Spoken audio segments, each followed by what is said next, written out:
जब 29 रोजे हों पाकिस्तान में भी और यूएई या सऊदीया में भी, और हम यहाँ से जब वहाँ जाते तो एक दिन पहले ईद हो जाती है, तो अक्सर ऐसा होता है कि वो पूरे नहीं होते, 29-30 रोजे भी पूरे नहीं होते, बल्कि आप गिनती से कम रोजा रख रहे होते हैं।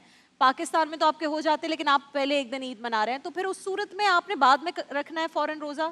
कोई इसमें हर्ज तो नहीं होगा? बिस्मिल्लाहिर्रहमानिर्रहीम।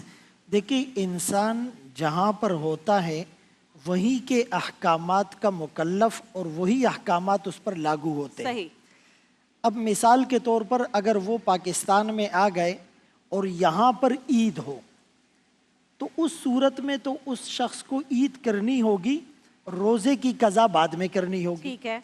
लेकिन अगर कोई वहाँ पर 29 रोज़े रखकर पाकिस्तान में आ जाए और यहाँ रोज़ा हो, तो अगर 29 रोज़े उन्होंने रखे हैं तो 30वां उनको रखना लाजिम होगा। सही।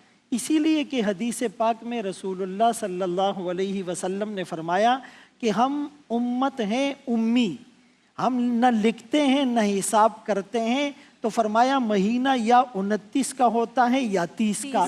तो वहाँ पर तो पॉसिबिलिटी और एहतिमाल था, लिहाजा उनको 30वां रखना लाजिम होगा। लेकिन अगर ऑलरेडी वो 30 रख चुके हैं ऑलरेडी, तो चूंकि इस्लामी महीने में कोई 31 का भी नहीं होता, 28 का भी नहीं होता, तो अब उसके ऊपर रोज़ा रखना लाजिम नहीं है।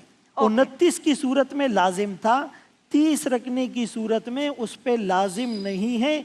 अगर वो नफली रोज़ा रख ले तो बेहतर है, लेकिन अगर वो रोज़ा नहीं रखता तो वो खा पी सकता है, लोगों के सामने ना खाए। सही, वो एहतराम खा पी सकता है, इकरामन ना करे। जैसे मैं हूँ और पाकिस्तान में मैं हूँ और 29वें रोज़ा, यहाँ 29 रोज़े हुए हैं, वहाँ 30 रोज़े हो गए सऊदीया में।